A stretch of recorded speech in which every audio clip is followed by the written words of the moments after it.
अपन खोला। कौने जात के लभर हाउ बोला, कैसे लो भैलू सब राज अपन खोला। सुने ला कान हमार तर से लुलिया, सुने ला कान हमार तर से लुलिया।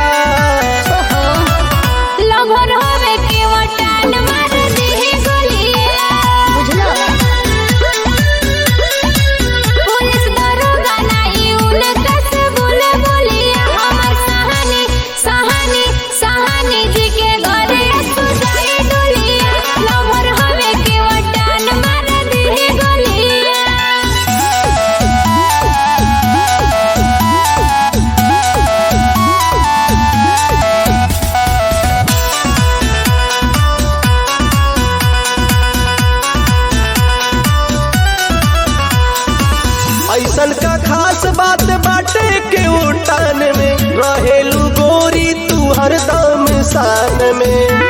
हर कहा दे रहा कन्हवा पे गमछा हाथवा में बंदूक रहेला, उनका के देखिए के दादा सभे डरेला।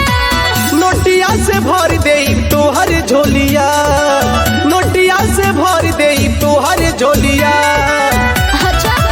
लभर हवे के वटान मार दे गोलिया, बुझलो।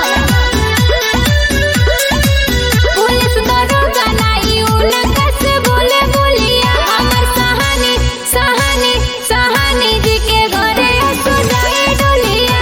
लभर हवे के वटान मार दे गोलिया।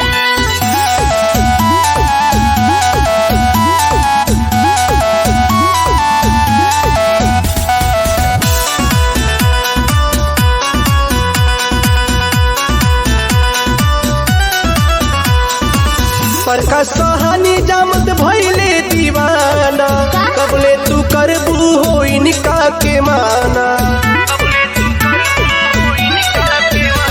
धर्मेंद्र के हम बने वाली बानी रानी हो, सच बात तोहरा से कहतानी हो।